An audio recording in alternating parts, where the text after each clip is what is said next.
Hey kids, I am here with the director and producer and writer. Yeah, he's kind of the jack of all trades of tonight's film, the Amityville Legacy. Mr. Dustin Ferguson, one of the premier filmmakers here in the state of Nebraska, and I am so proud to be able to show your movie right here on Creature Feature for the masses to enjoy.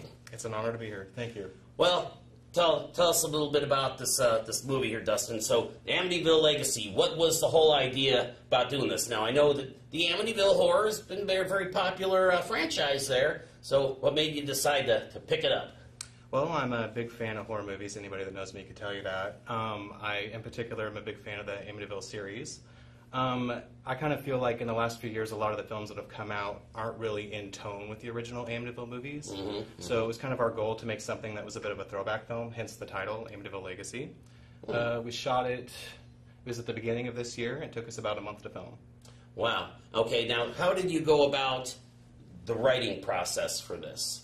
There's actually a second writer on the film. I did like an outline that was about 20 pages and gave it to my writer. He fleshed it out to a script. Okay.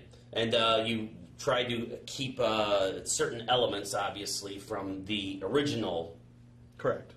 Well, a lot of the later sequels in the 90s and late 80s had to do with cursed objects possessing the family. So we had a cursed antique toy monkey in our film, try and kind of up the ante on the horror element. We also opened up with a retelling of the DeFeo crime, which is true to the Amityville story. And then we kind of just spin off in our own direction from there with a new story.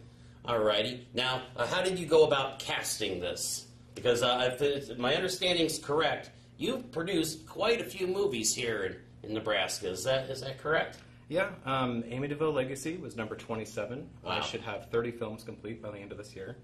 It's going to be a big box set like this. A little bit bigger. Over time, it's gotten easier to cast people. When I started out, you're basically begging your friends and the people you know to do it. At this point, almost everything I do comes out to DVD. I'm kind of getting a reputation in Nebraska, so a lot more people seek me out for films. So surprisingly, Amityville Legacy was really simple to do. Alrighty. Well, I want to thank you for popping in here, and we're gonna have a few more words with them next week when we screen part 2 of this movie. So I want to thank you for coming in here, Dustin. Thank you, Doc. And we're gonna enjoy the rest of this movie here. So, Igor, without further ado, roll that movie.